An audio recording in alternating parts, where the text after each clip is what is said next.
I made my family disappear.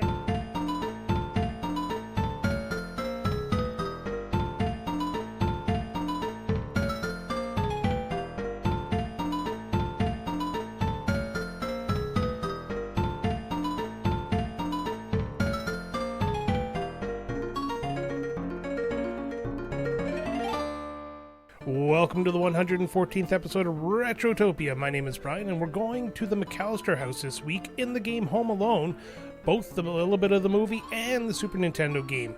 Now, we've ordered some cheese pizza, but Alan got greedy and ate it all up, and then burped in your face, so off to the attic with you as we get going on this episode. If you just want to listen to our episode proper, you can go about 20-25 minutes down the road and you'll get to the discussion we had, but we hope you stay around. We do like to have some fun in these intros, so we do have a couple of comments and we do play the game Choose One, Lose One. Either way, thank you for listening very much, but before we begin, we do have to get some plugs out of the way, so I'm going to do that now. So if you could rate it 5 stars wherever you get your podcast, it helps us be seen. That would be awesome. We would love you guys.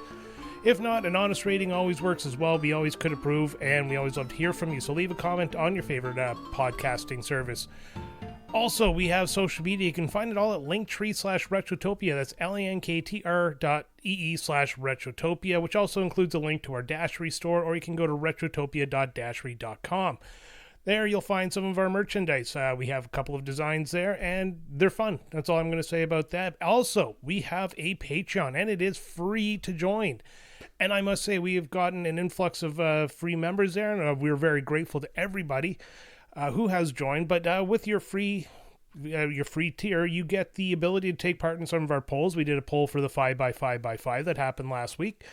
You'll also be able to chat with the host. You'll get a link to our Discord, which, again, you can chat further with us there. We're very active in the Discord. You can write in about the game of the week. You can write into the host in our section called the 9-Bit Banter Box, which is coming up. You'll also get the episodes of Quick Play, which is our short review series by one of us. And we've included more Joe now in that. Also, we do Retro Bites. Joe and myself will do Retro Bites, and we usually throw in an extra topic for the Patreon, and we try to release it about 15 days early, but we might be a little bit late this time. Christmas is causing a lot of havoc in our lives, and we just might not make the 1st of January deadline. So keep your ears out for that. It might be a few days late, but we promise you it's coming. We're also working on reformatting it a little bit to make it flow a little bit better than our normal simple topic format. So exciting stuff happening. Just stay tuned for that. Also, we do also have a hero tier, which costs $2 US a month if you want to join that for extra support.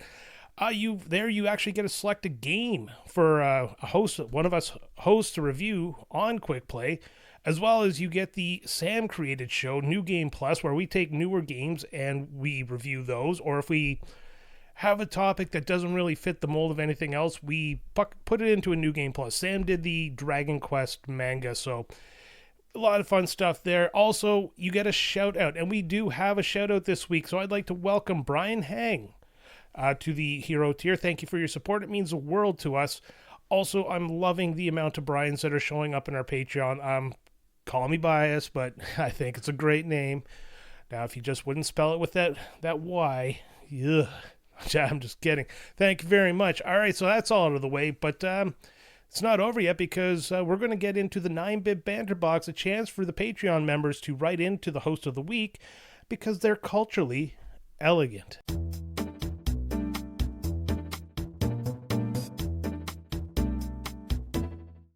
Now, I just want to say before we begin, we've had a lot of new members join, as I mentioned earlier, and I just hope you all know that you can write into all these comment sections, and we would love to hear from you, like we love to hear from Festive Yoshi 94, who says, Brim, Merry Christmas. As a Christmassy question, do you do Christmas jigsaws? Also, there is a code in DKC related to Christmas. Search it up. I did. I actually didn't know about that, but I did search it up. So here is the instructions from the file select screen, press LRR, and then you'll have the option to enter text, so you enter the word Merry. So when you get into the game, you have a bunch of Christmassy surprises. What are those Christmassy surprises? It turns the game bonus levels, festive, stars become bells, bananas become wrapped presents, Christmas music plays, and you get a special holiday jingle when you finish. So, yeah, fun stuff. Always loved Donkey Kong Country. I just did an episode with Adam Blank over at Remember the Game. So yeah, it just great game, holds up. All of them are really good. I'm a Donkey Kong Country 1 fan. I know a lot of people think 2 is like the good one, like the great one, but honestly, all 3 are really great. As for your other question, do I do Christmas jigsaws? I do not. Personally, I don't have the patience to sit there and stare at jigsaw puzzles.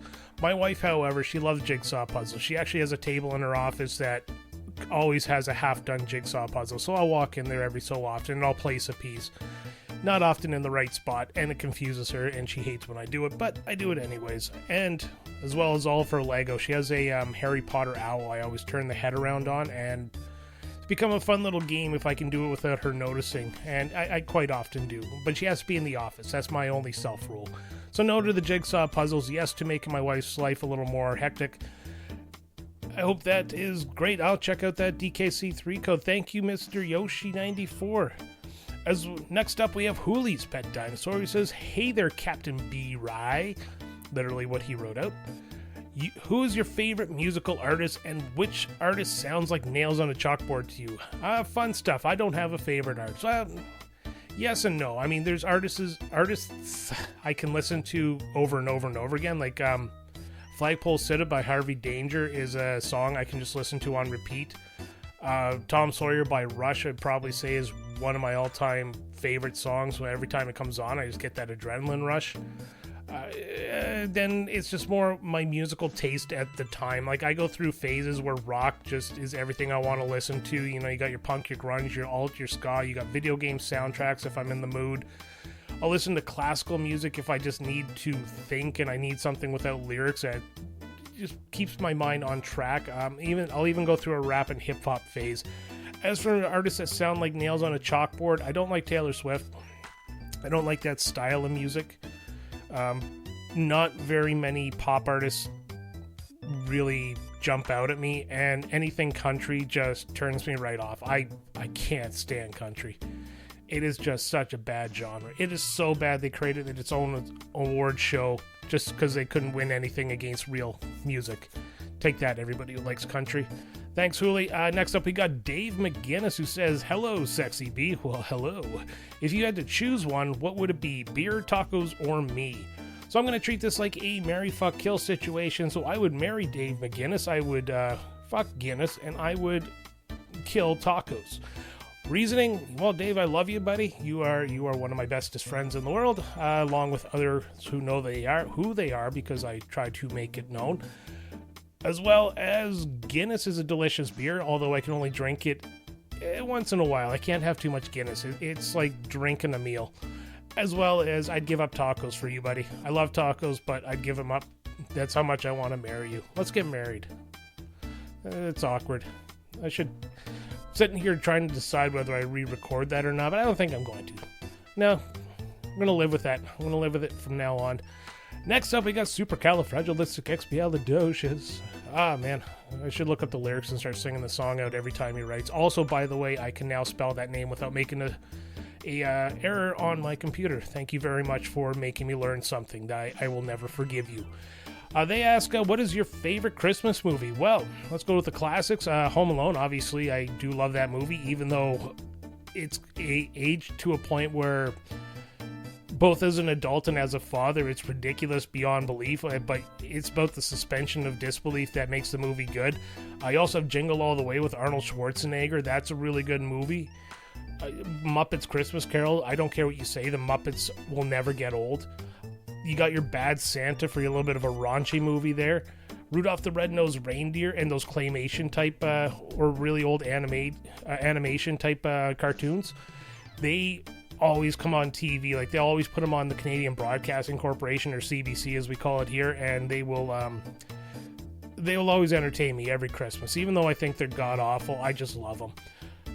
Charlie, I remember I was at the bar sitting there having some drinks, and there was 2 football games on, and they didn't change the channel, so the Grinch came on the third TV, and me and the dude beside me ended up watching the Grinch more than the football, so the Grinch is on that list as well. Also, there's a Charlie Brown Christmas, because that movie, we all know about the Charlie Brown Christmas tree.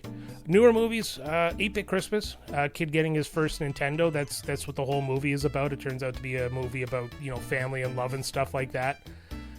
Then you have something more actiony, Violent Night, which I guess you could call like, I think somebody compared it to like Die Hard for Christmas, except for, Die Hard being a Christmas movie, but I'm keeping it off the list because reasons. But so Violent Night is on there as well. That's with David Harbour, the guy from Stranger Things. That's pretty much my Christmas watching list right there. My wife does an annual watch through of White Christmas. I think it's White Christmas. I don't know. It's one with a lot of singing. I just avoid the room when she watches it. But that is my list of Christmas movies. I hope that your list is just as jolly. Next up, we have Fill Up My Mouth with Farts. What's going on, Brian? They say, or they begin. Let's say Nintendo didn't screw Sony over on the PlayStation. What do you think gaming would look like today? Would another company step up and make the third console? Would we be in a gaming monopoly? With Nintendo's family focus, would we see games like GTA, Resident Evil, or Metal Gear Solid released on their console? Do you think Nintendo regrets their decision as it single-handedly created their own worst enemy? Great question. Great hypothetical. I love hypotheticals.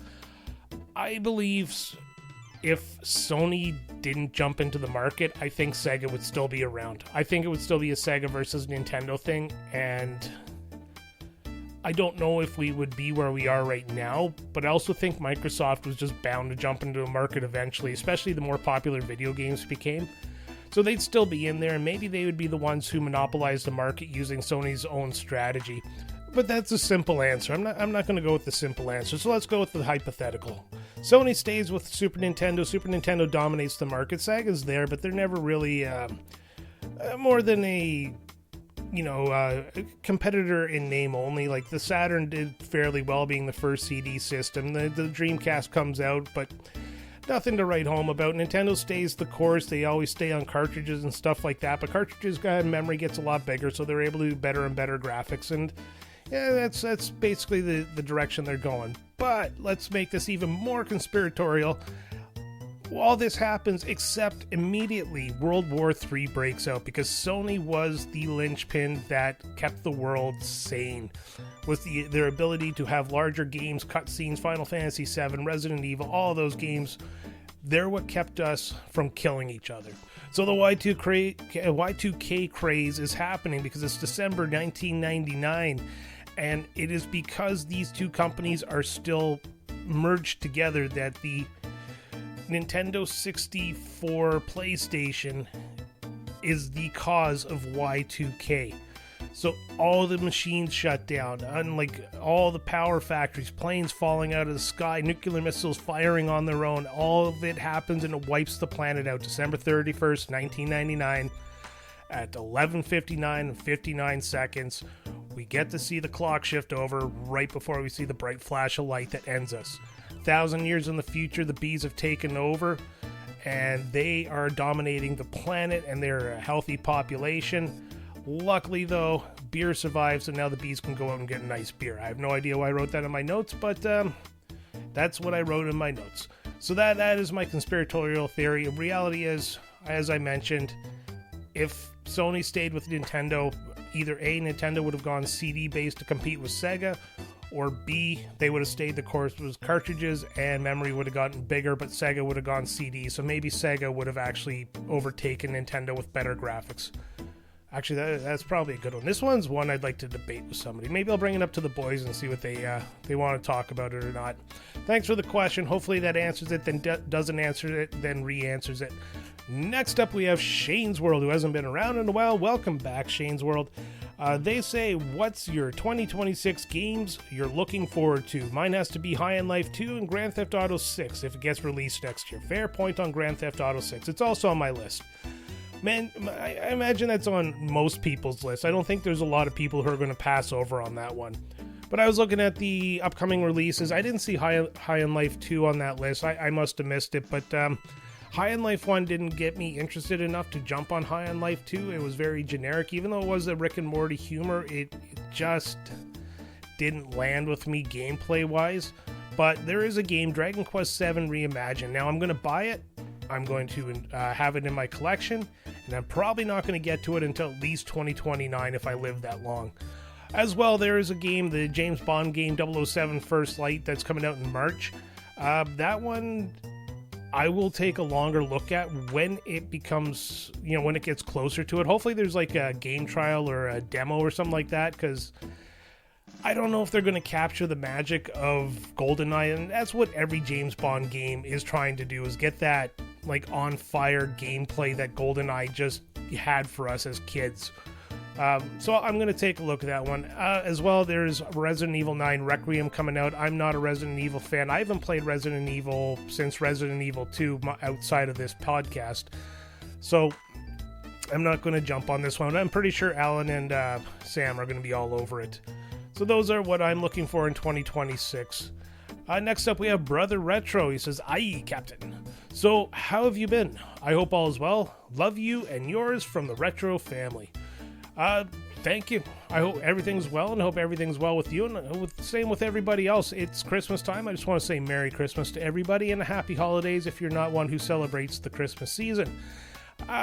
Take the time to rest and relax when you have the time to rest and relax. Play your games, enjoy them, but spend time with family. Don't, I can't live everybody's life, so I don't know how your life is lived, but if you still talk to your family, or if your family gets along, spend time with them. I have friends who have written off family members, so it's definitely a hard time of the season for them. If that's you as well, just understand you're still loved here.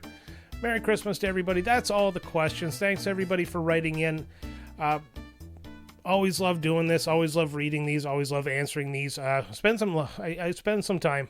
The longer I have to spend on a question, the more fun I have with it. A couple of times since I'm the guy who edits this, I've had some fun. Like somebody asked me about music, so I made a top 5 list in the question thing, and I ended up throwing some music in there at the same time. So I always find answering questions just fun. Like it's just very enjoyable. And speaking of things that are enjoyable, it's time to play Retrotopia's #1 smash hit game. Choose one, lose one.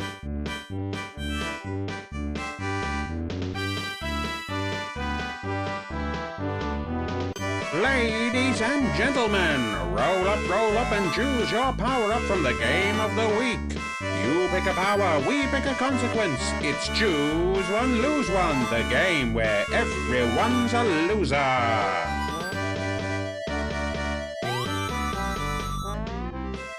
The monkey paw game of Retrotopia. It is choose one, lose one. Let's start with Avendali, who says 100% want the glue gun.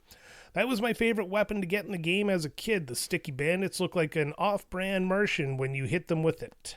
Granted, you get the glue guns.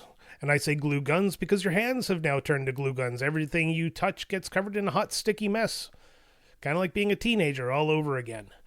Next, we got Supercalifragilisticexpialidocious, who says, I would like the ability to turn regular household items into booby traps.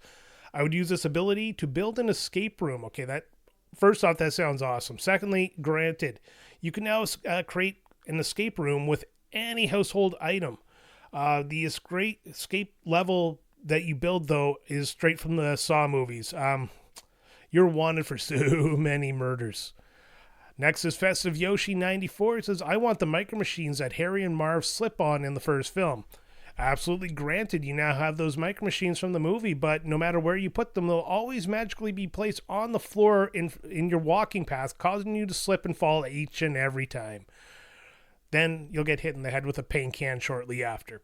Doesn't matter where you are, just slip on your ass, stand up, paint can to the head. Next up, we have Hoolies Pet Dinosaurs. Says, I want to be home alone for the week of Christmas. Please, you filthy animal. Video game time. Granted, you're now home alone, trademark, for the Christmas, for the entire week of Christmas. There is a week-long power outage, so no gaming for the week. Dave McGinnis is up next, and he says, I want the bad luck that Harry and Marv have. Granted, you have their bad luck. So now every small staircase you walk on is coated in pure frictionless ice, causing you to slip over and over and over. Also, there is no other way around the stairs. You have to go up them, unlike the movie where Harry could have just gone up beside the stairs as opposed to constantly crotch ripping his way up the icy stairs. I think I get into that in the episode proper. All right, next up we got The Big Deal says, an entire cheese pizza all to myself. Granted, your pizza arrives with the rest of ours. We went out of our way to order you a cheese pizza. Because we love you, brother. But Joe eats it and burps it in your face, and you get sent to the awesome attic as punishment for being the victim. And I think I used that in the first few seconds of the show. So, there you go. You are the victim from the beginning of the show. Just like Kevin McCallister. And finally, we have Super Dave that says, all of you are thinking too small with the traps. Give me a chandelier conveniently placed in my foyer to trap unsuspecting ne'er-do-wells. The fact that my house does not have a foyer is beside the point. Well, I'm going to grant that to you. Your chandelier is delivered from Amazon.com. But you can't get the permits to have it mounted in your house due to the lack of foyer, meaning the chandelier will forever sit in your entryway waiting for you to upgrade your house. So that is it. That is everything for Choose One, Lose One. Thanks, everybody, for writing in. As always, this is a blast for us coming up with the monkey paw, wish-granting twists. So, next up, I'll be honest, as I'm recording this, Alan has not recorded the Gentleman's Interlude, so I don't know what he's going to give me. So let's all find out together, because it's time to give the mic over to Alan for the Gentleman's Interlude.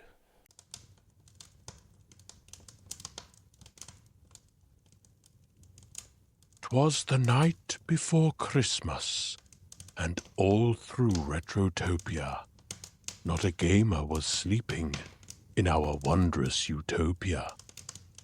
The consoles were glowing, controllers in hand, while listeners prepared for a holiday grand. The backlog was stacked by the hearth with great care, in hopes that new games soon would be there. Sprites of Mario, Link, and Samus in flight dance through our dreams on this magical night.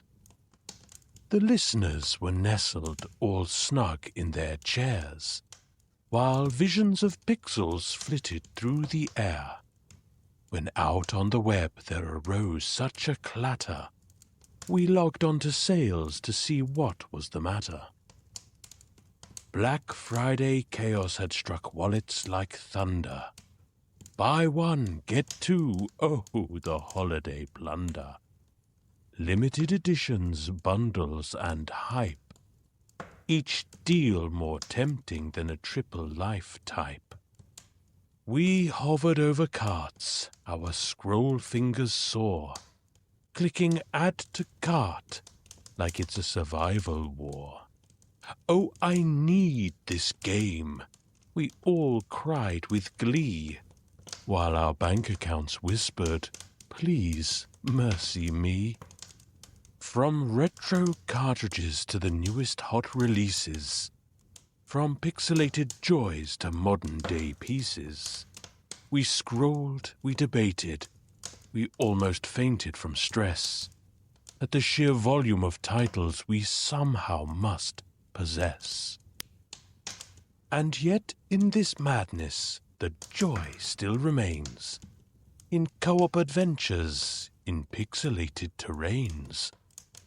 We laugh at our folly, we sigh at our greed, yet somehow we keep buying, again and indeed. So here's to the laughs, the high scores, the fun, the battles we've won, and the quests we've begun. May your snacks be abundant, your controllers stay charged, and your backlog of games be gloriously enlarged. Take a deep breath, press start, dive into your quest. Remember, my friends, gaming is truly the best. From all of us here in Retrotopia's embrace, we wish you a holiday full of joy, warmth, and grace. And if you've gone a little overboard on the sales, try not to worry, we've all been there ourselves. Your cart may overflow, your wallet may scream, but the memories, oh, the memories, are worth the dream. So Merry Christmas to all, and to all a good night. May your pixels shine bright and your heart feel light. Here's to laughter, to play, and to friends far and near.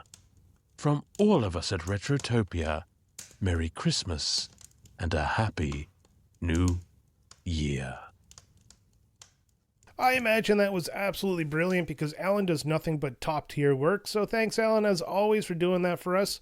And before we get into the proper, why do I keep saying the show proper? I have absolutely no idea. I guess that's my word of the week. Before we get into the discussion, let's give you a chance to weigh in on this Super Nintendo game.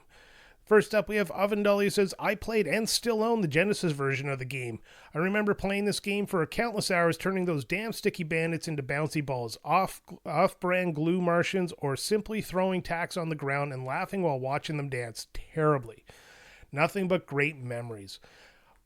When we went to record this, normally we'll play on different consoles and bring our experience of the different consoles, but this time we all went on the Super Nintendo, and we didn't realize the Genesis game is actually different than the Super Nintendo, so we don't talk about the Genesis version of this, unfortunately, and we made sure to make note of that in all the descriptions and everything because, just a heads up, we don't talk about the Genesis version, which means there's still a chance the Genesis version could be another episode. But, the glue guns don't exist in the Super Nintendo version. Next up, we have Super Dave, who says, it's the Home Alone episode, so I must know your favorite traps. Also, Saturday Night Live did an incredibly funny and gory Home Alone sketch for a few days ago, in case y'all weren't aware. I'll be honest, I was not aware. I don't actually watch Saturday Night Live. I usually catch the clips when something funny happens.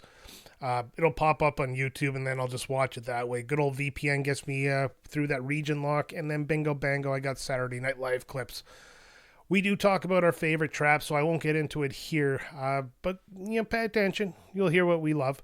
Next up, we got Festive Yoshi 94. I don't know much about this game, but I am interested. However, whilst I am here, I just want to say that Home Alone 4 freaking sucks. Not sure if any of you have watched it, but there aren't many traps. They reuse names from the first film, but with different actors, and my favorite one, Home Alone 3, came before this. So Home Alone 3 is your favorite, I'm assuming. I've never seen 3 or 4, because once Kevin McCallister was out of the picture, it wasn't really Home Alone to me anymore. Next up, we got Hoolie's Pet Dinosaur. He says, I don't know why you brought it up, but God, I want to go to the Isle of Man more than anywhere. So that was from last week. If you're on the hero tier, you'll get our show called After Dark, which is basically, we record for about 10 to 20 minutes before we actually do the discussion. It's normally just a conversation, and last week the conversation turned into something about the Isle of Man and then funny names from Newfoundland, and you got town names like Dildo and Conception Bay, and that's where the Isle of Man came from. And yeah, we threw it at the end of the episode just for shits and giggles, just to make us laugh. But that's where that came from. Next up, we got The Big Deal, who says, this may be a hot take, but I really enjoy most, if not all, of the Home Alone games. There is a surprising amount of variety between the different entries where you wouldn't expect there to be. Specifically, I have a soft spot for Home Alone 2 on the Genesis, with the NES Home Alone getting an honorable mention. NES Home Alone was made by Bethesda, just in case somebody didn't know. Just blew my mind, now it's blowing yours. Finally, we have Brother Retro, says, this may be a terrible game, but I have a really fun time playing it with my daughter. This is one of her favorite movies, so it's fun just goofing around on this stupid little game every once in a while. Well said. So well said. I'm going to use that as my transition point. So now with a little bit of Home Alone music, we're going to get into the actual discussion. So thank you to everyone who wrote in. It's always great to hear your thoughts. We are going to be talking Home Alone, developed by Imagineering, published by THQ, released in December 1991. We are talking the Super Nintendo version, although there are multiple versions that came out for multiple systems. Thanks for listening, and we hope you enjoy the show. Merry Christmas.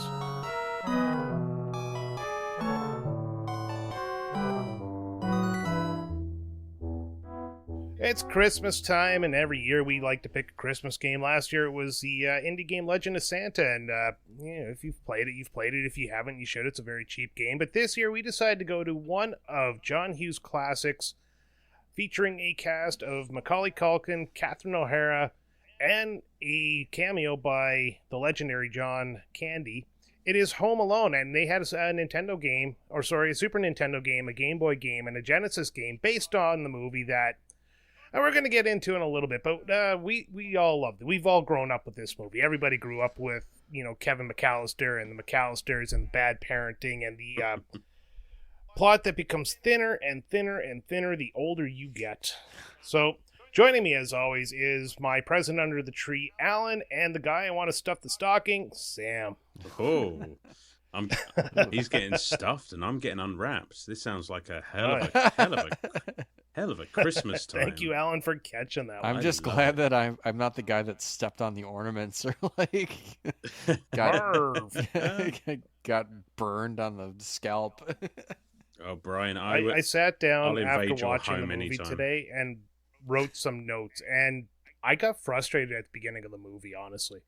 Like, I remember it, and I remember, like, how chaos it is, but there's just some stuff that really stuck in my craw being, like, a 40-year-old father of one kid. And just this family is so unorganized. Like, I don't think any two people talk to each other outside of shitting on Kevin. No, seriously. It's pure chaos. And as a kid, like, it's loads of fun because as a kid, you're like, yeah, it's kids versus the grown-ups, and that's the way it has to be. But then as a grown-up, I find myself, I am also against the grown-ups in this film. What a bunch of arseholes. Like, seriously. No, especially Uncle Frank. Yeah. Oh, Kevin, you're a fucking useless piece of shit. I'm paraphrasing here, but that's basically how he goes on. He's like this, like, self-entitled, just absolute asshole. Like, if my brother talked to me that way, we'd be throwing hands. Yeah, for sure. But at least Uncle Frank is never like, he doesn't even pretend to be a decent human being. So, like, I can get on board with Uncle Frank because he's just a dick, but, And he's absolutely useless to the overall thing. His kids are there too, but he's taking no responsibility for the organization of the family as they're late. It's just like, I'm going to saunter to the van because I'm useless. My daughter's the one doing the head count, not a responsible adult. I don't care about Kevin anyway, so fuck him. He's a sponge, big time. But it's just it's was it Kate and what's the dad's name? I can't think now. Can't think now. The actor? No, just Kevin's dad's name. I only watched it the other day. But Mr. McCallister, I don't know. Mr. McCallister, fucking love it. Yeah, there you go. How's that so hard? Peter, useless shits, the both of them. Peter McCallister, yeah. It's just like, because they actually pretend to be good parents, and let's be honest, they're not. The first scene of this entire movie is Kevin lipping off and not listening to them, and they're just like, Kevin, and then they wonder why they have like a little hellion who's always lipping off to them.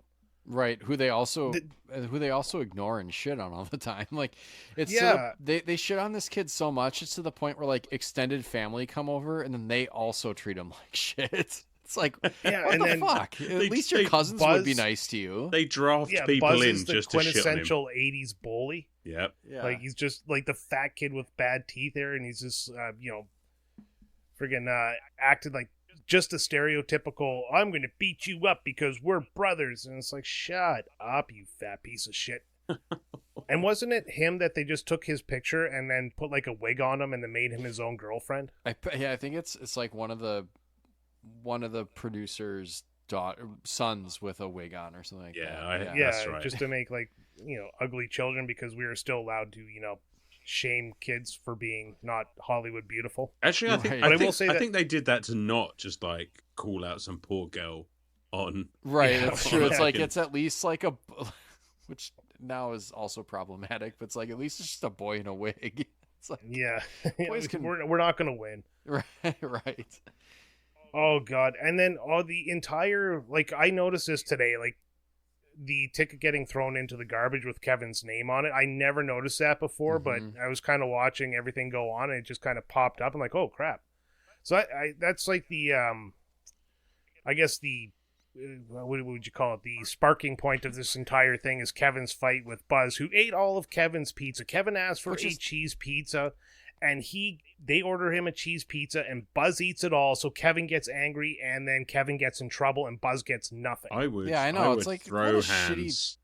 What a dick move, where he's just... And then he gets sent to the attic. Yeah. Kevin, you're sleeping upstairs in the attic. Like, Hey, fuck. that room up there looked really cool, though. I was going to say, that is literally, I mean, I watched it about a week or two ago, and I was just like, yeah, wow, you know what, actually, I think I would, away from all of that fucking chaos downstairs, I mean, that loft room looks pretty fucking sweet.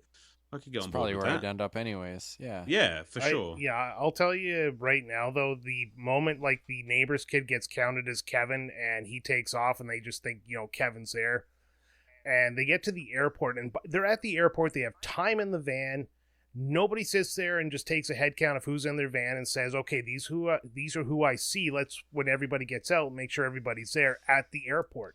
It takes 10 seconds, they wouldn't have missed their flight. But these parents were so up their own ass about going to France because they're rich and they don't care. Look at the size of their house. They just don't do it until they're on the plane. Then she has an epiphany. She doesn't even notice, like, go back to check if Kevin's back there. She just has the epiphany. I forgot Kevin. Kevin! Yeah. And then from there, I mean... And all the while, good old Peter McCallister is giving zero fucking shits the whole way through the film. Even after they realise that Kevin's missing, he cannot muster a single fuck to give this entire film, and it's just like, what are you doing, guys? Like, this is this is an emergency situation. It's just like, let's just go and chill out at the house, and then they know where to find us. I'm just gonna go tug one off in the airplane bathroom, so when we land, I'm nice and relaxed. You know what I just realized is, like, even if they, man, I mean, they would have had a situation either way, because we just talked about. Now that we've noticed the ticket is in the garbage, I mean, that's a plot device, just in case anyone asks, like, wouldn't you hand out the tickets and you'd be like, well, we have a spare ticket, we're missing a person. It's like, well, that ticket is in the garbage, so now we don't have to worry about that plot hole. Yeah. It's like, either way they're fucked. Like, either you, even if Kevin, miraculously Kevin gets in the van, like, his ticket's in the garbage anyways, he's not going. I mean, the airport could reprint the ticket, I imagine, but you're right. I don't know. It does create another device to state why they were able to miss him, but I don't know. I just think it's still negligent of the parents not to look at their two children who are at the airport, because, again, Frank doesn't look at his kids. Right. Like, Peter's useless. Yeah, you had one job. It's like 2 kids, or is it 3? Does he have a sister? They have 3 kids, a sister and a brother, and then Kevin. I have 3 kids. I would definitely notice if one wasn't there. Yeah, for sure. But I don't know. I mean, obviously the film doesn't happen with all of these, like, leaps of intuition, and I kind of dig the way that it's things like the ticket. It's Kevin getting sent up to the attic where he's not necessarily going to hear everyone else getting ready downstairs. It's the power going out. It's all of this stuff, like an almost fucking Final Destination series of events that means that this kid is not making that flight, and it's just like they kind of go a long way to kind of saying, yeah, we know that this is a ridiculous situation, but if you squint sideways, it kind of makes sense given all that's happened. No, I was going to forgive the movie for all that. I'm just, like, pointing, like, the stupidity or the absurdity of it. But you're right. Like, as a kid, you didn't even give 2 craps about the beginning. It all just set up perfectly. Mm-hmm. And, when I was a kid, I still remember being like, oh, the bitch forgot her kid, yo. Because that's how I talk back in Upper Canada. But the biggest thing that set this all up that I found the least believable was after reporting, I know this scene has the put them back and forth between the cops and the family dispute. They get a hold of the cops, and she's telling them, like, my kid's at home, and the cop shows up to the front door. It's all lit up inside. And he stands there and rings a doorbell. Nobody answers the door, so he walks away. And it's like, maybe I'll go around the house, poke my head through some windows, because the family has some concern. I'm a police officer in Chicago. All I've learned from this is Chicago police officers are fucking useless until the end of the movie. I'll tell you what, though. And even then, they're still pretty useless. That is a lot of windows to go poking your head in. I mean, what the hell does Peter McCallister do for a living is what I want to know. Yeah, right? Like, God, how much did that house cost? I don't... Like, today it's worth $20 billion. That's basically a mansion, let's be honest. And why do they need all of those rooms? I'll tell you why. It's to maim and mutilate burglars. That's what it's for. Yeah. But I'm not done with the Kevin side yet. I'm going to get into the the Harry and Marv's section, but my next focus is on Kevin and then the old man, and then we'll get into the actual fun stuff. Because I wrote some notes because I was watching it today and I need something to keep my attention focused. So Kevin is the architect of his own failures because he never goes and finds an adult or a trusted adult anywhere to tell him his parents are missing. Like, he could go to a police officer, or he could go to the grocery store, the church, and all these places he visits, but he never does. Like, he's scared of the old man, so he's not going to go to him. That makes sense. But yeah, it's just, he did it to himself at this point. So blame the mother, but the kid did not help himself. Mind you, if he wasn't taught, because he's apparently 8 in this movie, then maybe yeah. And as for the old man, he is only there for the Deus Ex Machina to conclude the story. He actually serves no purpose in the entirety of the story. I don't know. That story beat at the end. The old dude gets me right in the feels every time.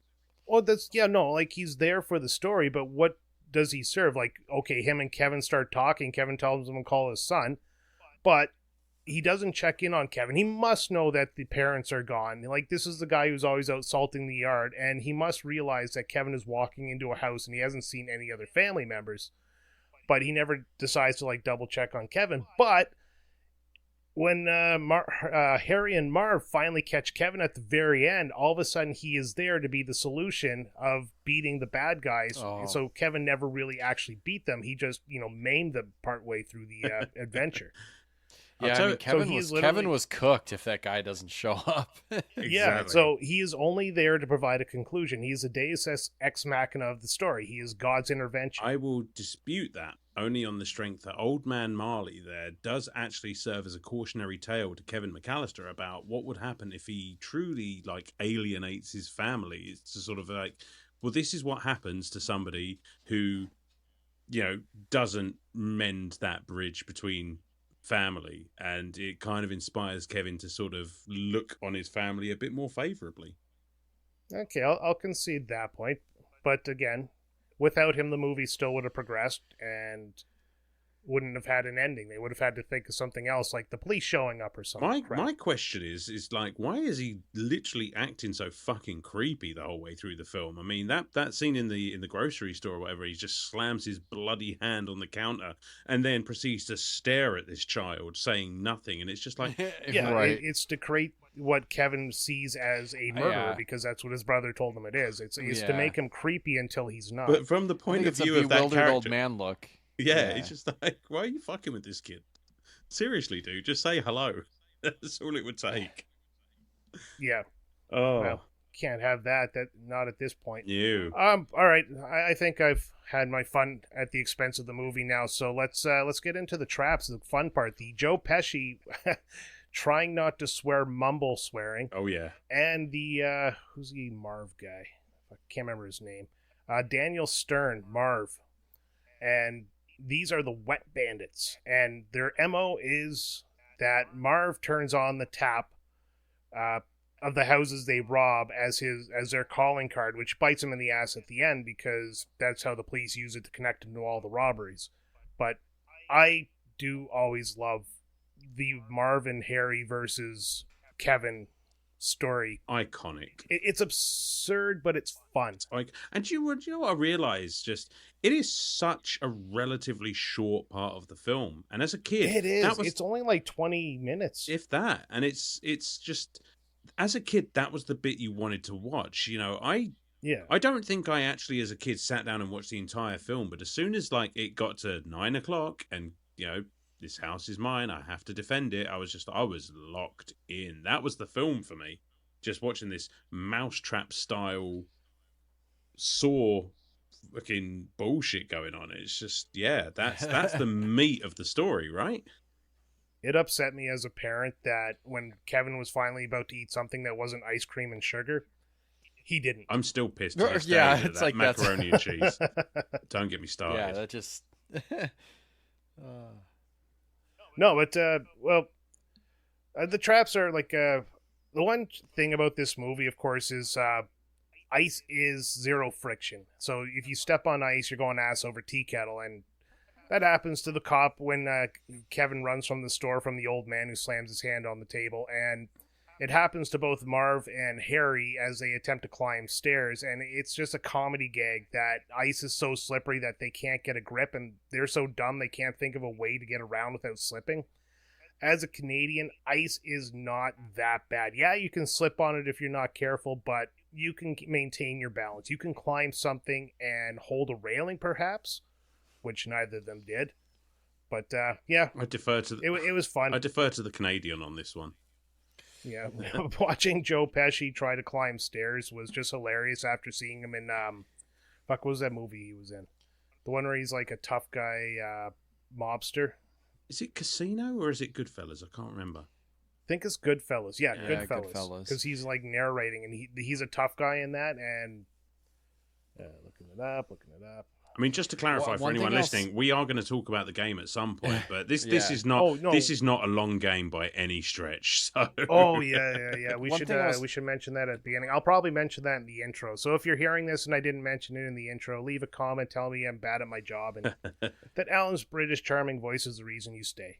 Well, to the point of the ice, like for it to be that cold to make ice that quickly, like all he does is like splash some water on the stairs and it's like apparently like black ice all over the stairs. Like that's pretty cold.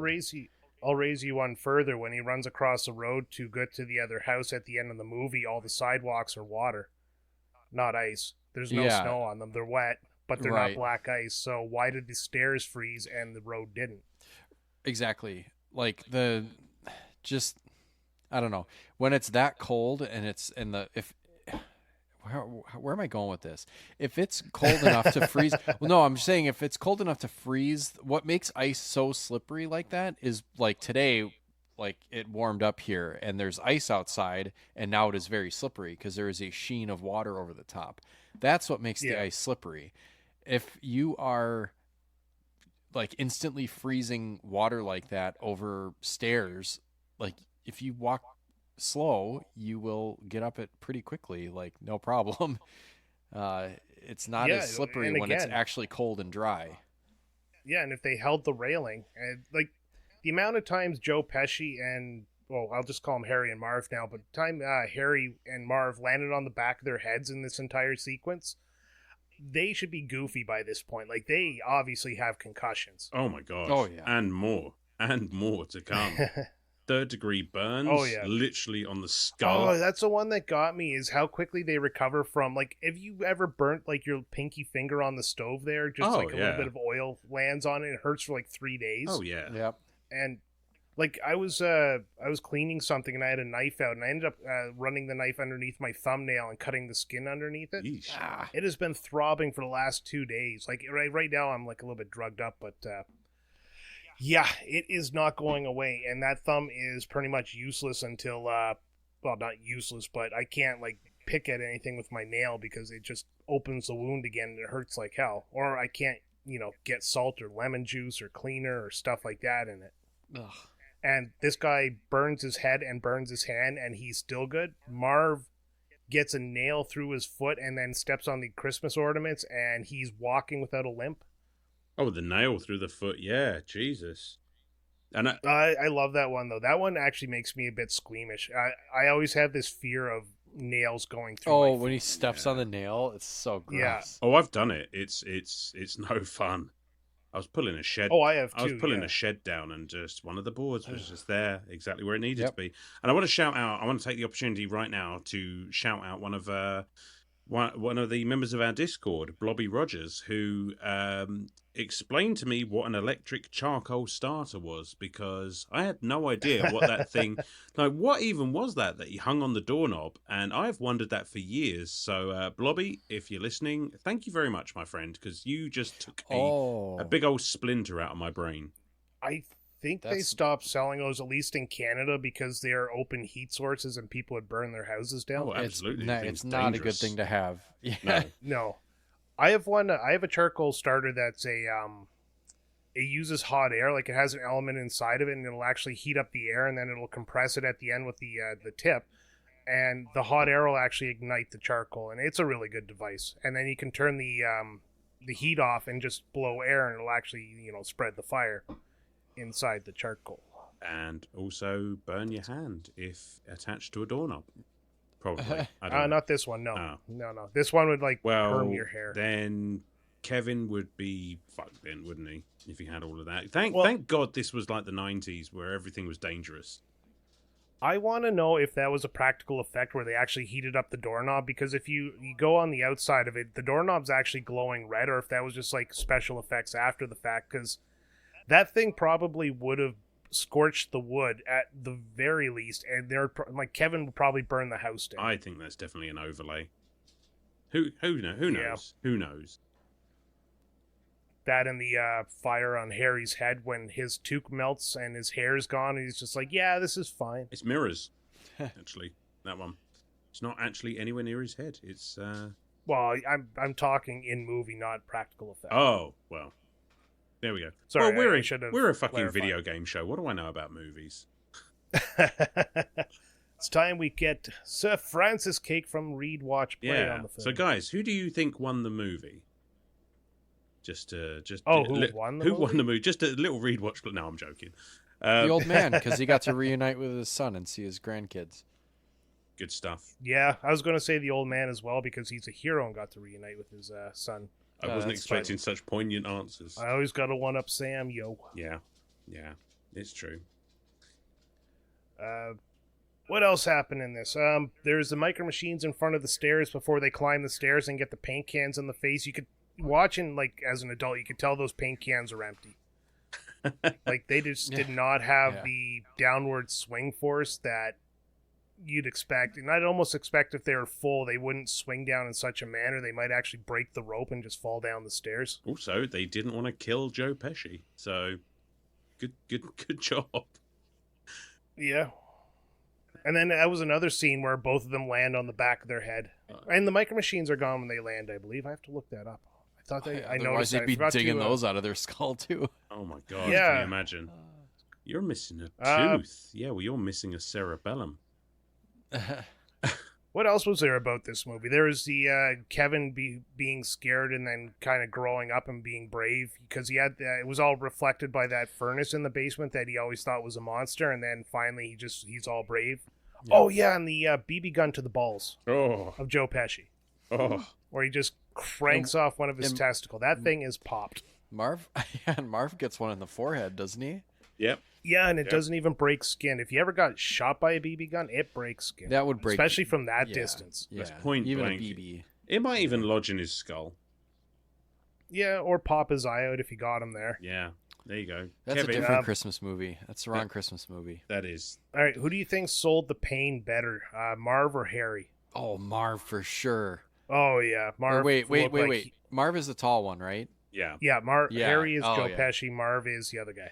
And just like when he puts the tarantula on his chest, and he just the shriek is one of my favorite parts. And then he just clubs him with the fucking crowbar. I hear that he didn't actually scream there because they. I would believe it. I mean, they can overlay that.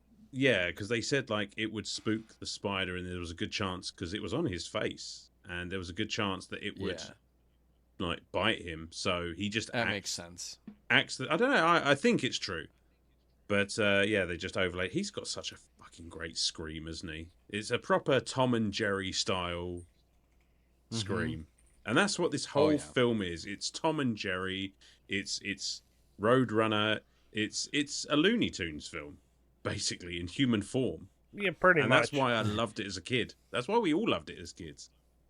Ain't I a stinker? I do love that they actually got somebody like Joe Pesci, who was like I said, very known for his gangster movies, to be the bad guy here, because Joe Pesci played it just perfectly. He's brilliant. From the moment he's a cop at the beginning there, where he's just trying to get somebody to talk to him, and to the moment he's the bad guy and figures out that Kevin's alone. Just a well-rounded performance by a legend of the cinema. Absolutely. He could just be himself. I mean, not to say that he's an actual thief, but those are the roles that he plays. He could just do that, but then in a comedic setting. I bet they had a lot of fun.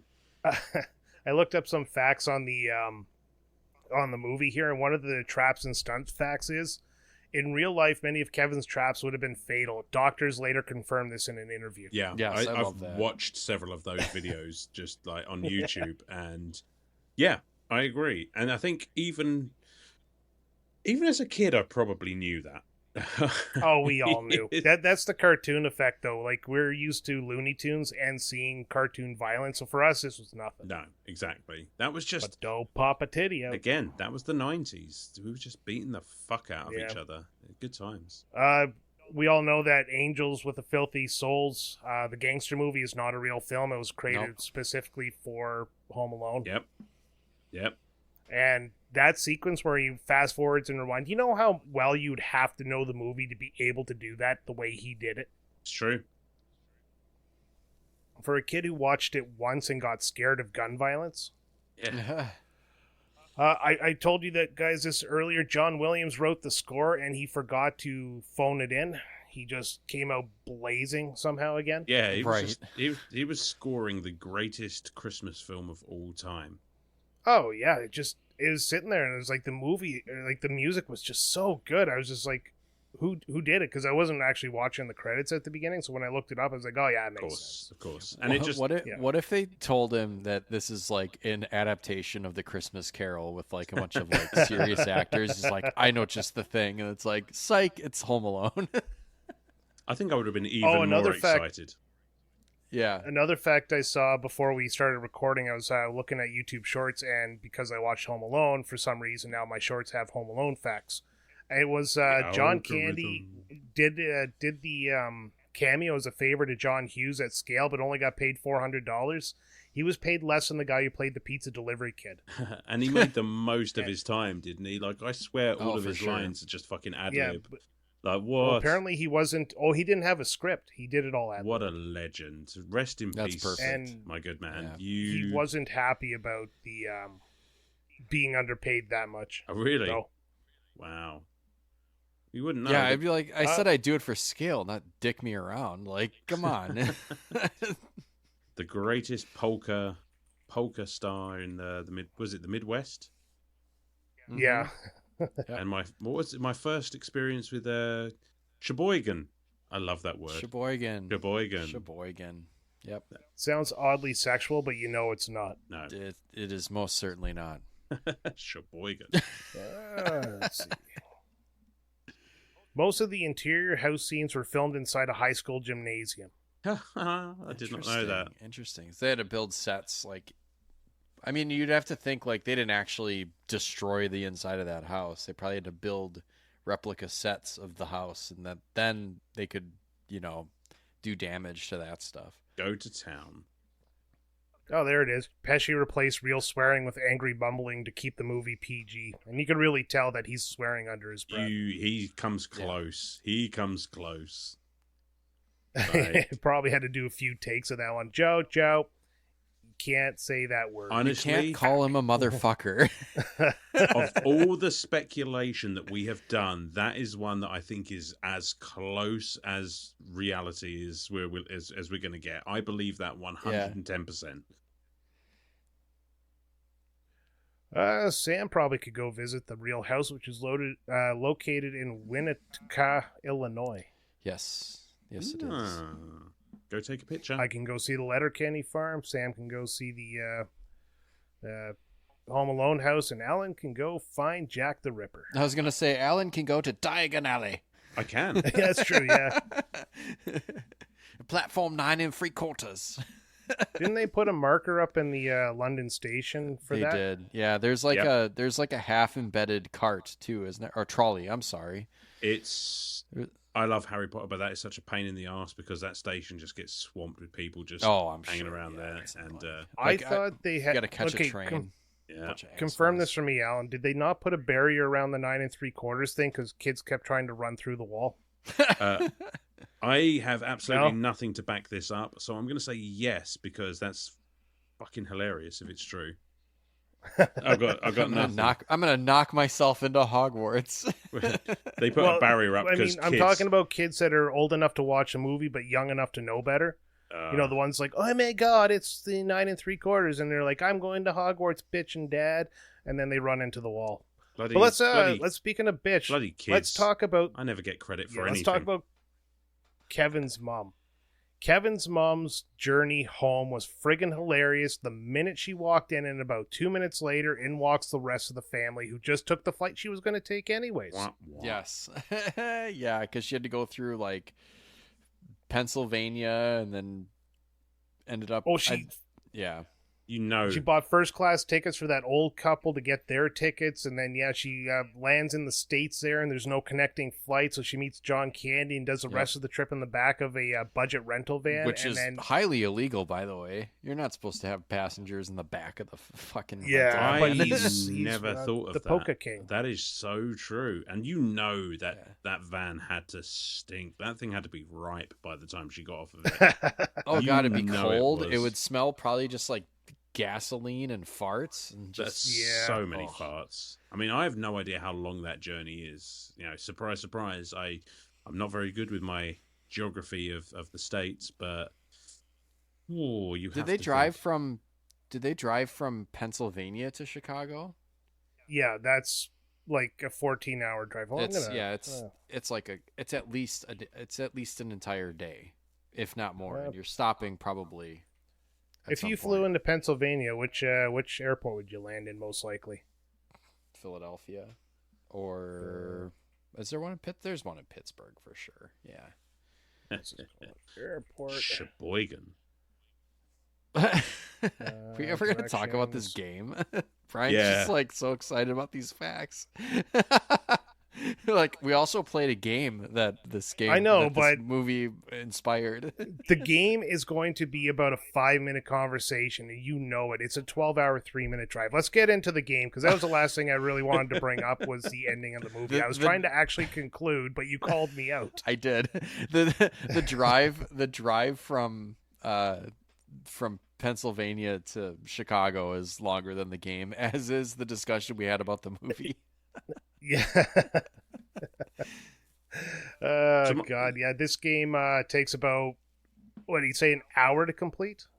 I would say, especially if you know what you're doing. Definitely. All right, so we all played the Super Nintendo version, right?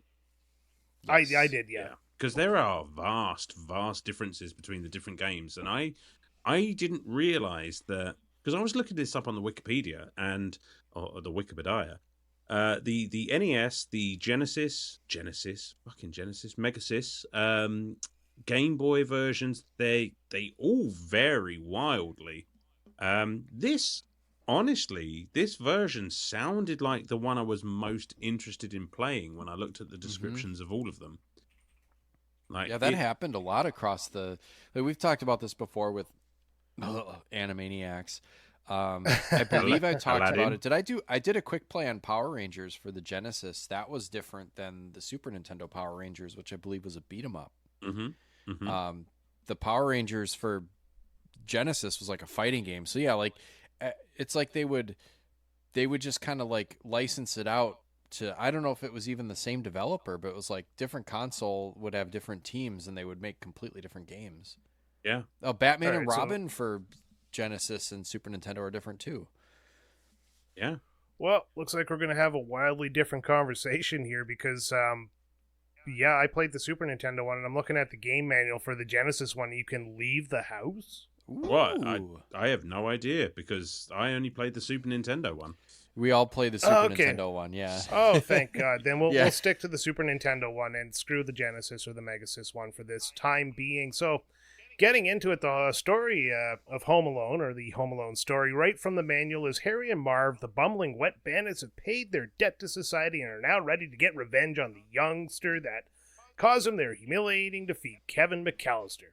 They have arranged for Kevin's family to be out of the house when they come calling again, leaving him home alone for their rematch.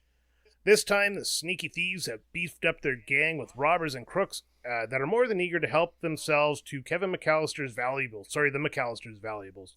Only the resourceful Kevin stands between the new Wet Bandit gang and the family's fortune. That is the setup of this entire Home Alone 1.5. You know what? Because I really wish I'd read the manual now, because I thought this was just a straight remake of the I did film, too, yeah. and so this is technically a sequel, and that makes sense of so many mild gripes that I had with this game that I'm just like, okay, well now I can't have that gripe anymore. This is canonically Home Alone 2. Yeah. I did not. Like I said, this is the first you ever I'm watch hearing Lion of this. King 1.5, where they No. do the Lion King from Timon and Pumbaa's perspective? No, I've only ever Sounds seen the fun, Lion King, and that's enough for me. It is fun, but it's just basically it's the same story. It's just literally you're looking at it from somebody else's view. But that's what this is. This is just the same story of Home Alone, but it's just, a bit of a conclusion. Yeah. And I kind of forgave. Also, oh, go ahead. I just got to get this out. Yeah. It says there that they have arranged for Kevin's family to be out of the house when they come calling again. So what did they do? Just tell the mom to abandon your kid at home for a second time? Yeah, how does that work? We've given Just you exactly 4 tickets to a movie or whatever. Leave your least favorite child at home. Yeah. Like, Yeah, what possible? I don't know how you arrange for someone to accidentally leave their kid at home. Yeah, there's a gas leak, and it just so happens that one of your children is immune. So leave him there. He's fine. The rest of you just fuck off somewhere else for the time being. I don't know. Like, there, just make sure it's your youngest kid as well. One of your kids is already brain damaged. Who cares? and let's be honest. Like, Harry and Marv are not smart enough to concoct. I mean, listen. I am not the smartest person in this conversation, but I can't think of a good excuse to get most of the family out of the house. It's just like Harry and Marv, no fucking chance. Just like pay them off or something. Like, I could see like if they kidnap Kevin's family, now it's up to Kevin to rescue them. But no, this is Kevin is taking the valuables and putting in the not known one of 4 family safes. Yeah, Right. they are all Also, different safes. That's right. They've also paid their debt to society while Kevin is still like a 7-year-old or 8 years old. Yeah. Well, okay. These guys robbed a whole bunch of houses, caused a countless amount of property damage, attempted murder, time served. Yeah, and they were already criminals in every offense. Yeah, but it's just like, but they're and then they muster up a sorry. gang of people as well, right?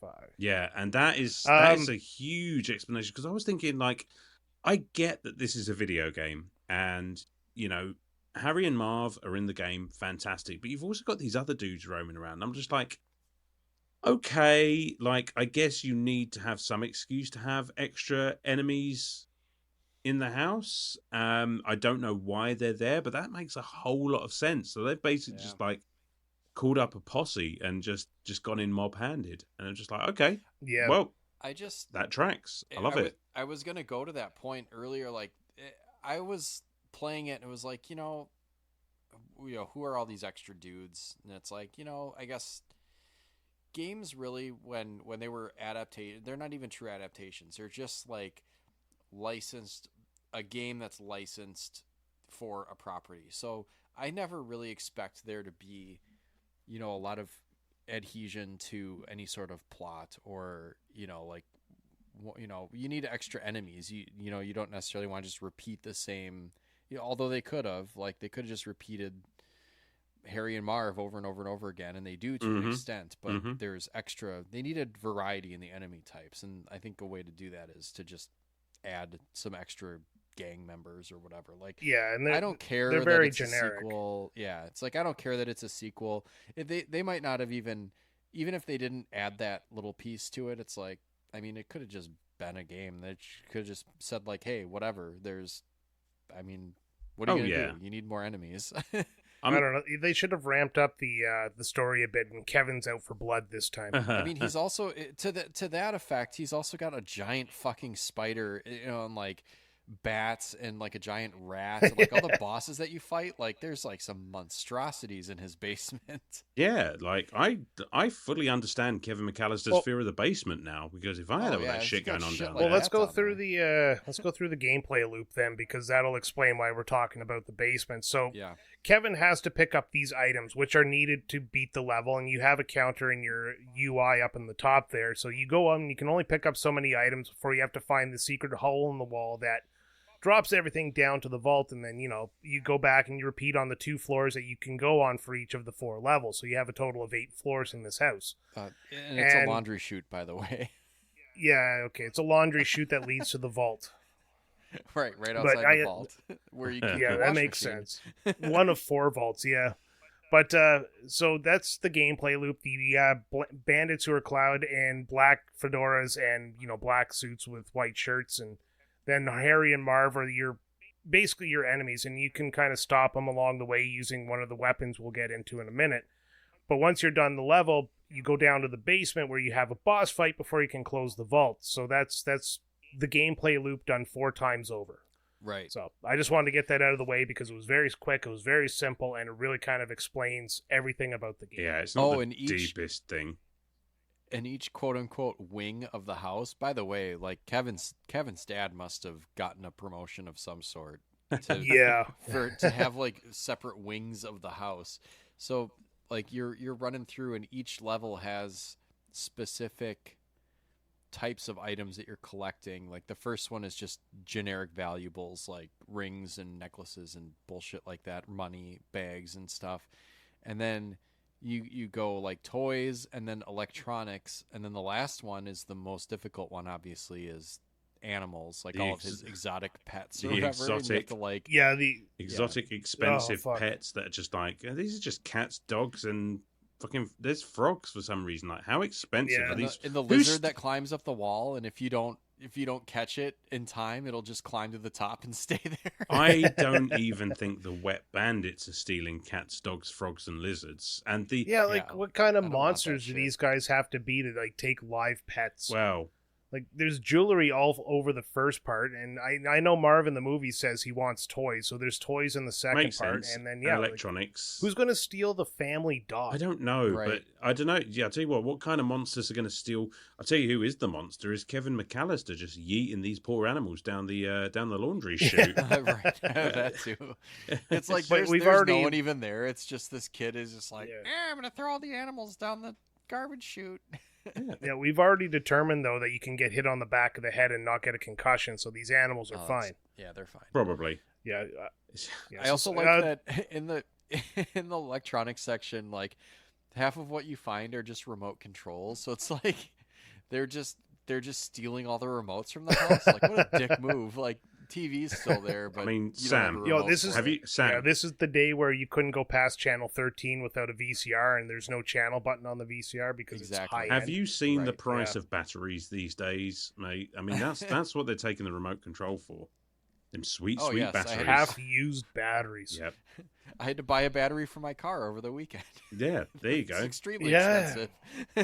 Maybe you should have broken in somewhere, stolen a car battery, and while you're at it, take their frog. Oh, no way. Those things are fucking heavy. Yeah, so, God.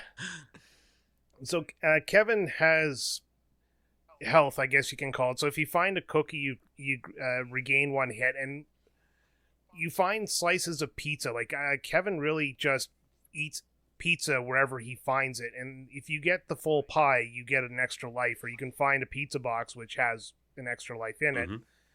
And the final one you can find is the aftershave, which gives you temporary invulnerability to the enemies, because honestly, I found the enemies very pathetic in this game. They were. Like, basically, like some of the traps, there's like micro machines in one spot, and then there's like some tacks on the floor, and like if you lead them to it, you can jump over it, and they'll just walk over it and die. Marv does that like twice. And it's like, this is... Well, he can't jump. He's a fucking 6'4" adult. Like, I didn't realize that the invincibility was aftershave. That was a nice touch. I don't even remember getting invincibility. I must have done at some point, but I needed it to finish the upstairs of level 4 because it gave you like super speed too, and I was able to like run through the last part of the hallway and grab the fucking lizard that climbs up the wall without Harry catching me. Otherwise, Harry would catch me too. Like, I would miss the lizard, and then Harry would kill me. I mean, these... Yeah, and that's the thing. If Harry and Marv get you, you're dead. Harry and Marv are literally like Mr. X from Resident Evil. You know, you cannot...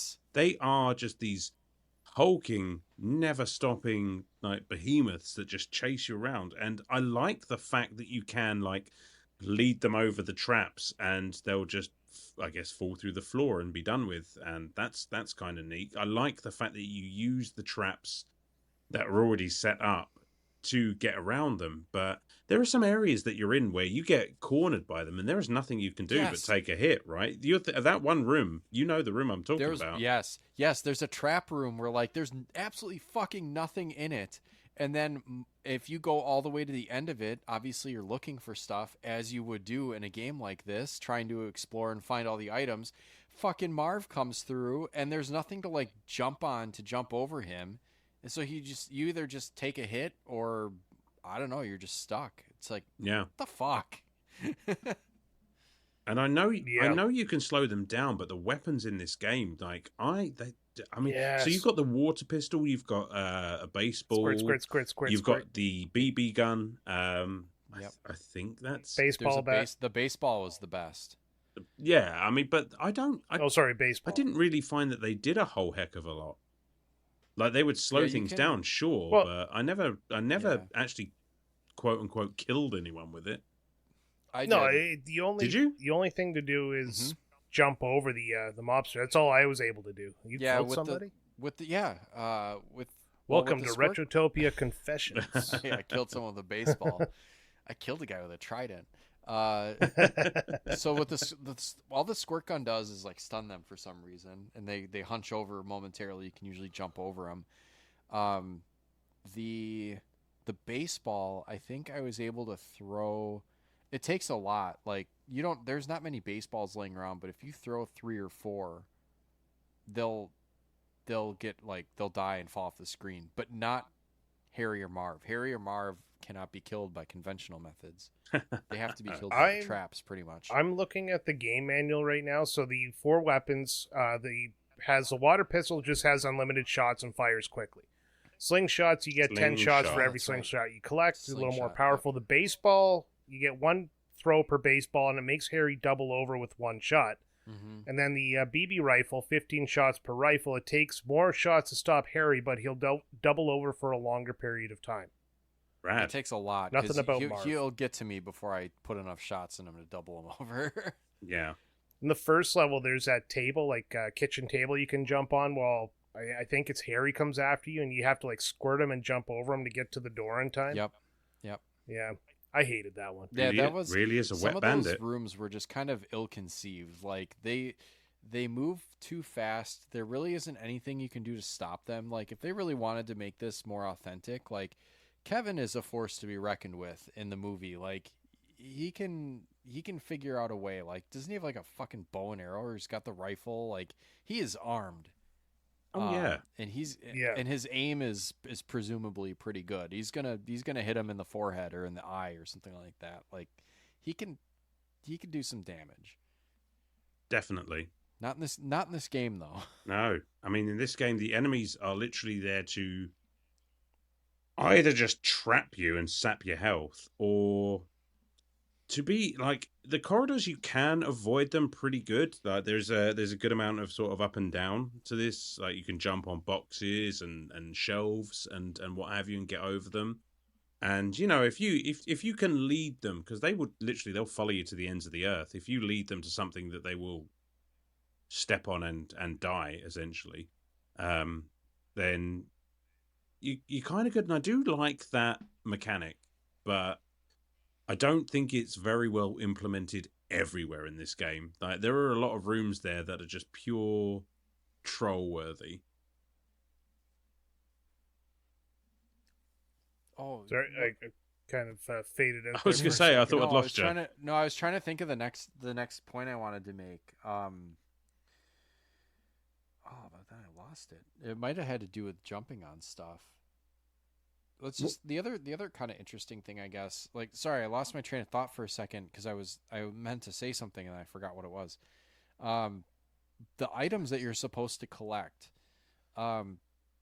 really weird the way that they kind of hid them. I got to the point where I was just jumping anywhere I could and kind of mashing the up button on the D-pad because like stuff would just kind of randomly fly out. And I know that it was like, well, it's behind a clock or it's behind this picture, but not all the pictures had something behind it. Sometimes it was a slice of pizza, and sometimes it was, whatever treasure you're looking for. But sometimes it kind of seemed like they would just kind of come out of nowhere. So it was kind of beneficial, almost like you think of those games like Bart versus the Space Mutants or whatever, where there's just like absolutely arbitrary random shit that you have to do. And it kind of felt like that. It's like, well, I mean, we've kind of jam packed this space we've created with viable hiding spots. Let's put it, in this random like pixel square and maybe they'll find it, Yeah. It but was really weird to me. I kind of dig that because it kind of gave you a reason to explore. Like you could just walk along the corridor, walk along the hallway, but it's just like, well, if I jump on this plant and jump on that shelf and jump across to the top of that wardrobe, like, am I going to find something? And 9 times out of 10, you did. And it gave you a reason to sort of press up on every chest of drawers or jump on every bed. And, that's where you would sort of go into rooms where, it was absolutely useless, but you kind of felt the need to explore everywhere just to find, because I think there are more items than you need to complete the level just hidden around there. And you kind of get a feel for like, there are, well, the risk versus reward. It's just like, I know there's an item in that room, but I don't necessarily have to get it because I know if I go in there, I'm going to lose some health. So let's just explore somewhere else. Mm-hmm. So I like that they jam packed it. It's pretty cool. Yeah. That was good. At least. I mean, whatever for what it is. Yeah. I always hated when I had one item left and I couldn't figure out where it was, and you just go pressing up everywhere and never find the item, and then finally, you look up a quick guide just because, I'm that bad at this game. And it's in a place I tried looking before. Yeah. Oh, you have to be very specific at times to find the items. Yeah. After you find them all and shove them down the chute to one of the 4 families' giant vaults, and I'm talking bank vault quality, you go downstairs to the basement and you have to fight an enemy. And there's 5 bosses in this game. There's the spider, the rat, the ghost, then you fight the wet bandits, and finally you fight the furnace from the movie. And every fight takes place the same way. Who wants to tell us about the fights? Well, does each one have kind of a different mechanic? Like the mouse, do you have to jump on it? I know that for at least one of them, there's like a weird brick that's in the middle. Yeah, that you have to bump. Yeah, thought that was for all of them. It's been like 2-3 weeks since I played the game. Very forgettable. But I do remember they got progressively a little bit trickier. One of them was actually fairly challenging. I think it was towards the end. I can't remember what it was, but was it a spider? Like a giant spider or something like that? And it was like the way that it moved was so just erratic that I couldn't get a good pattern on it. But the trick was if you need a breather, you just go to either of the corners, like just go to the side of the screen and it can't touch you. Yeah, right. was like a really nice way that, like, I guess they made this game not too overly difficult. Like, there's these little, ways that you can kind of find a safe spot in some ways. I don't know. See, I don't kind of like. I don't remember. I'm wondering if there are differences between the versions because I don't remember all of these bosses. Now, I remember the rat, I remember the spider, and for the most part, it was just a case you had that brick on the middle of the wall that you just have to knock off and just hope that the offending enemy was underneath it at the time to do some damage. But then they would kind of speed up and start jumping around, and it became more and more difficult to time knocking that block off. But there are just certain bosses you've talked about there, and I just do not remember. And it wasn't that... Oh, when I was quiet there, I was looking up the name of all the bosses. Now I'm watching a playthrough and skipping through to the bosses. Yeah, there's a ghost, there's a spider that you have to use that block you're talking about. Yeah. Oh, the first level didn't have a boss. There were only 3 bosses. Yeah, because maybe that's it. I don't know why the walkthrough said the first level had the spider, rat, ghost in that order. That's it. I remember I remember the spider being the last boss, which makes no sense. No, the spider was the first one. The rat was the last one. Okay. Yeah, I got the spider on level 2. The ghost is on level 3. And I am wondering keep talking. The ghost was kind of cool. I was like, oh. Yeah, it just goes up and down and up and down. And then, the rat was the third boss. And then I don't think there was... there wasn't a final boss.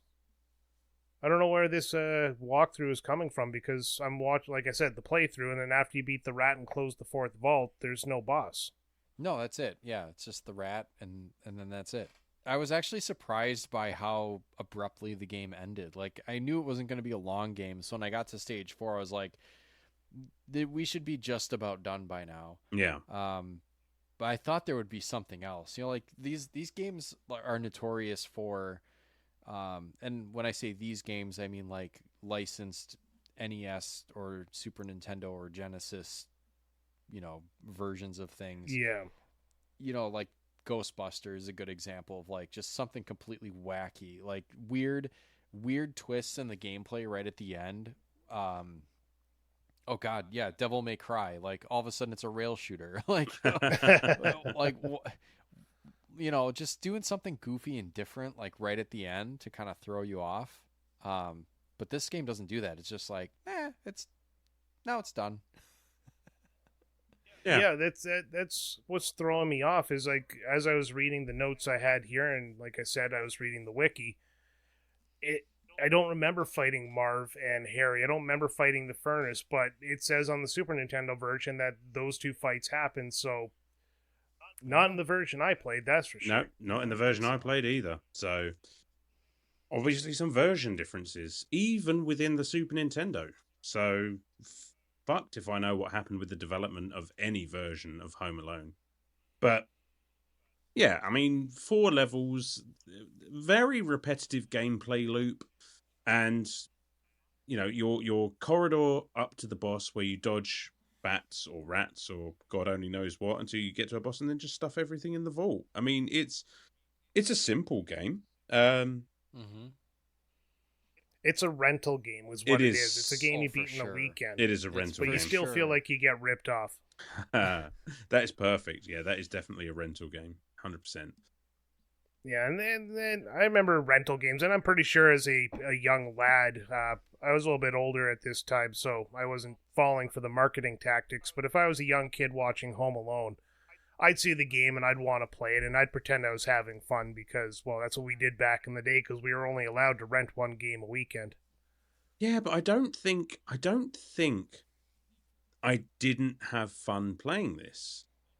I mean, I will argue that the controls are probably a little too on the side of loose for a platformer. It was just a little bit too slidey. Yeah, goddamn those tight controls. You want to know an interesting thing? I do. I was looking at the wiki. Bethesda made the NES version of this game. Bethesda? Really? Yeah. Well, I'm surprised they haven't released it on every console since then. This is game. That's a game you should be able to play on your toaster by now. Knowing Bethesda, I mean, Jesus Christ, what are you doing? I mean, they've just released Skyrim again, and I will not get off the point that, like, what are you doing, guys? Stop. Yeah, like we know, Elder Scrolls 6 is coming out. You don't need to re-release. Actually, we're getting off topic, but I'll conclude with this. It's the Switch 2 is just a rehash of every game that's been released on Xbox and PlayStation so far. Well, I don't begrudge that's all it is. Yeah. Anyways, Home Alone, I honestly, I don't have much to say about it. The music is generic. Anything stand out music-wise to you guys? Or sound effects? Yes. Or graphics? Or color palette? Sucked. The music kept getting stuck in my head. It was just like a shitty 16-bit loop of like trying to be like what is it? Run Rudolph or whatever, like stuff from the soundtrack, just bad. They had to call John Williams in again. I will say that... Or no, it's a video game getting Nobuo Uematsu in there. Yeah, that'd be epic. Yeah. I will say, music-wise, like, the levels that you played were almost intolerably like repetitive. I do like the fact that the opening, like the menu screen or whatever, they do make a passable attempt at the Home Alone theme, and I thought, okay, well that's kind of cool. It's a little bit off, as most things are, but I was just like, I like that they made the effort, and I do appreciate as well that they have very digitized speech, but you do get these little scenes between the levels where you get kind of a very blurry pixelated picture from the film of Kevin, and he'll do his little yes, yes, yes, yes thing, and it's I liked that. I liked that they at least tried to get a little bit of a soundbite from the film in there. I thought that was a nice touch. I appreciated that the cutscenes actually look like Marv and Harry and Kevin from the movie. The house looked like the house from the movie, so it wasn't just phoned in that way. Yeah, that part was cool. I mean, it looked everything else was it looked like they'd taken screenshots from the film on a Game Boy camera, but at least they were there. I do appreciate. I kind of like that though. That that hits me in the nostalgia a little bit when games do that, where it's like, yeah. What else did we play? True Lies we played recently did the same thing, where there's like kind of screen like images from the movie. It's like, but it's just a Sega Genesis version. It's like, oh, that's the stuff. It's so easy to do, I'm sure, but it's just it does sort of like, guys, this is a tie into a film. Look, we've got things from the film, and you know what? I think that this game, for all of the decisions it makes, which a lot of are justified by having this be a sequel, so I'm going to walk back some of my criticisms that I had for it. I think a lot of the beats that happen in this game are actually pretty close to the film. I mean, you've got your pizza in there for health. Okay, that's straight from the film. You've got a tarantula. That's not health, though. That's like collecting coins in Mario. Sure. When you get a full pizza, you get a life, right? Well, either way, it's just like cookies are for health. There's a nod to the pizza from the film. The tarantula is there. That's a nod to that. You got the laundry chute. Well, that's very prominently in the film. It's lots of little things that's just like, yeah, like you've obviously watched this film and just put a bunch of stuff from that into this game. It shows a little bit more effort than most made with these movie tie-ins. I appreciate that. Right, and Kevin's scared of the basement, so that's where you have to go fight the bosses. Yes. And stuff. Like you have to face your fears and go in the basement. Exactly. What do you think? Sorry, one quick thing that we forgot to mention is, once you collect enough of the items to unlock the basement, the key just kind of like drops in front of the basement door. Like, you don't have to put forth any effort to like, the key is there and then you can just go in. Like, I don't know why it wouldn't just be like, the door's unlocked. You go, like there's enough stuff. You can go down to the basement now. Or like they just put a key there. Like they don't even hide it anywhere. Like that would have added a dimension of challenge to this if like they showed one of the random rooms and like the key is in there, so you'd have to kind of go look for it. But I don't know. I think that's just a kindness, because after finding all of those items and then getting them all down the chute, if they then said, "Oh, you've got to go find the key now," it's just one of them and it's somewhere in the 2 floors you've been. I think I would have just like, I'd be done. I'd be like, nah, come on. Yeah, no, yeah.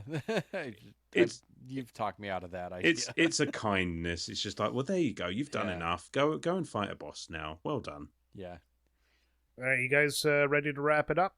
I think so. Because it's Christmas time. One last thing on the key. It's like we know the game is kind of fun, but we don't want to push it. Yeah. Let's keep this thing moving, right, guys. Let's keep this thing moving. Yeah. Sam, do you want to wrap up your thoughts there and give it a score? And give the film a score at the same time. Really? Okay. I wasn't prepared for that, but I can figure it out. Just don't wrap up the film. Just wrap up the game. Oh, yeah. We need to talk about the movie some more. Let's go movie first. Like, movie is like it's a yearly watch along with like Christmas Vacation. Those are really the only ones I like consistently feel like I want to watch every year. Elf is in there too. That's a fun one. But yeah, I mean, this is a classic. It's like a solid 9.5. I mean, obviously we picked it apart because we're, if you're turning a rational eye to what is really kind of just a a silly holiday comedy. Like, you're gonna find all kinds of holes in it, but it's good fun. Like, obviously, it is fun how cartoony it is. The second one takes that to the next level. I mean, when he's in that like abandoned brownstone and sets up all those traps, like 2 might be better than 1, just pound for pound for traps. But I don't know, just great movies. I don't know. I love them both. The first 2, nothing else. I've seen 3 when I was a kid. I thought it sucked then. It sucks now. I'm not watching 4. I'm not watching any of the Disney Plus shit. Just give me the 2 and that's it. But yeah, 9.5 is where I'm at for the movie. Game, more fun than I thought it was going to be, quite honestly. Obviously not on anything. You got to either have a physical copy or emulate. But yeah, I was expecting to absolutely hate it, and I was pleasantly surprised by how much I didn't hate it. Yeah, obviously it's very repetitive. You are just finding shit and putting it down the chute, but it kind of, you kind of like get in this little zen state where you're like methodically checking the rooms, and it's got kind of a more fun gameplay loop than you would think. So I guess if you're interested in trying it, you have the means to either play it or emulate it. Just give it a shot, because it's not the worst game. I think it is, at the end of the day, it is a kind of shovelware Super Nintendo adaptation of a movie. I'm going to call it 5. But that's a generous 5. That's like when a game fucking sucks and you know it and they know it, like, that's a low score. This is like about the ceiling of where I'm going to go for a game like this, and it was not the worst time. What was your score? Sorry, I was typing something in. 5. 5, excellent. 5. All right, thanks, Sam. We're at 5 out of 10. Let's see what Alan thinks about the game. Well, I'm going to start with the film, and I'm going to give that a 9 out of 10, and I'm going to move on. It's classic. I love it. I watch it every year. That's all I'm going to say about that. The game, I agree with Sam. Like, I was expecting this to be a game that absolutely sucked, and it had every right to absolutely suck. I mean, it's a movie tie-in game from like the 90s. I mean, they weren't exactly batting 1,000 back then for this sort of thing. But it is surprisingly fun. It kind of takes that almost spy versus spy mechanic and adapts it for the Home Alone franchise that we know and love so well. And I think it shows a good amount of care and attention to detail, just the little nods that they put to the movie all throughout this game. I mean, sure, it doesn't control great and the music is kind of lame and repetitive, but it's bright, it's colourful, you know what you're doing, you know what the gameplay loop is, and it's very, very short. It doesn't overstay its welcome.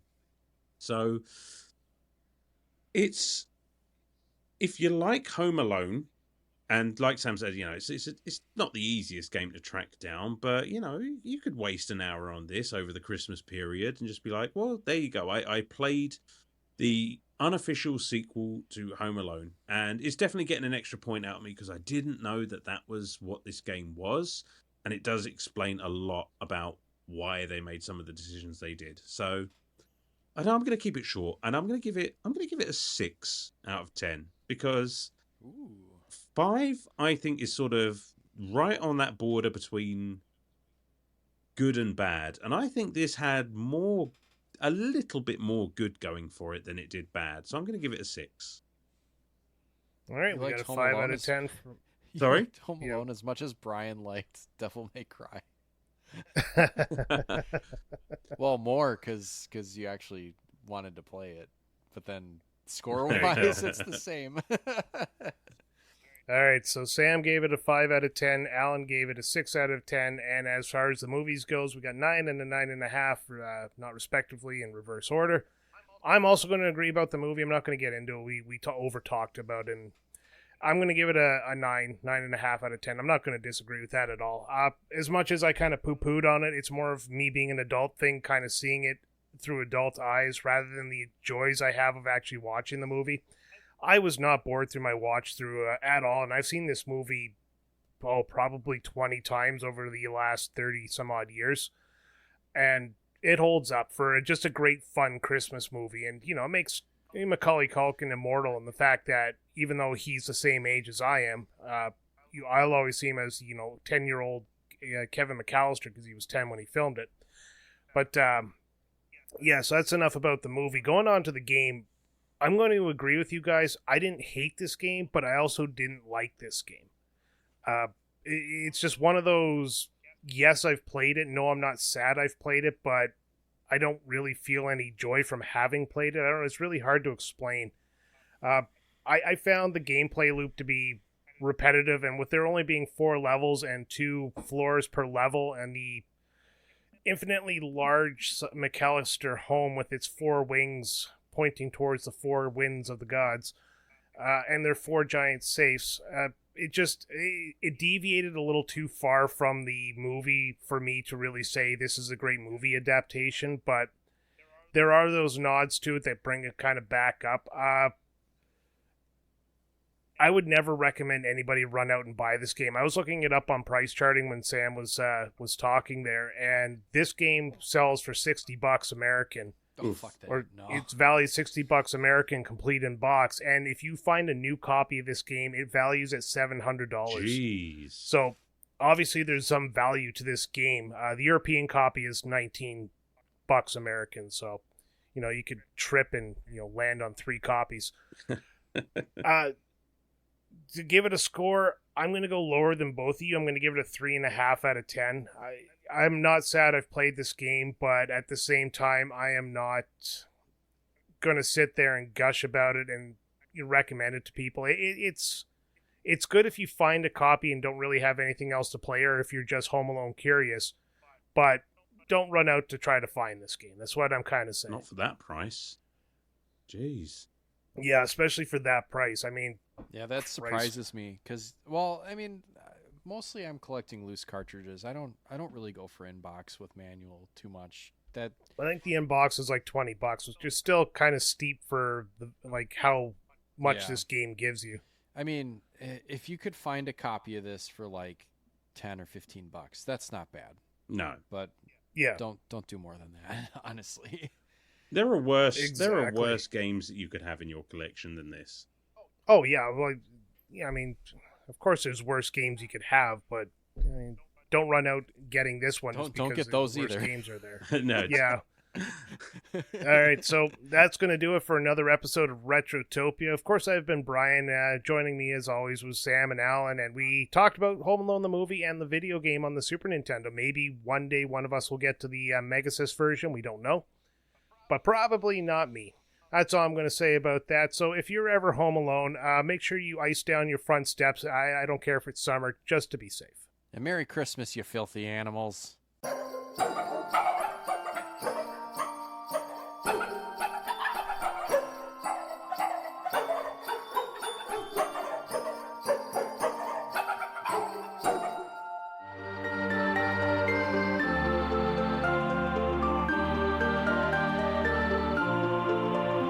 Hi there everyone!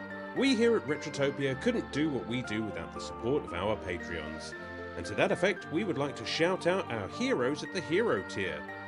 So a huge Retrotopia thank you from all of the hosts here to Andrew Wright, Wildcard, Unbuckled Cape, Makeshift Money, Sergeant Ombre, Randy Berridge, BCOS19, J Nasty 15, Chris Kaplane, Jack Datchler, Sir Busts-A-Lot, Big Kid 782, Super Dave, Big Brown Dog, Stud Still Smash, Fallen Snow Kiku, Radmac, Calin Hygus, Old Man Gamer, Raging Demon, Radioactive Hooli, Blue Shell Discharge, The Big Deal, Dylan Jacobson, Game Genius, H, Brother Retro, Shane's World, Ovindley, Brian Spritzer.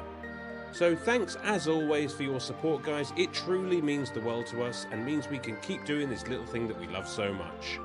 Game on.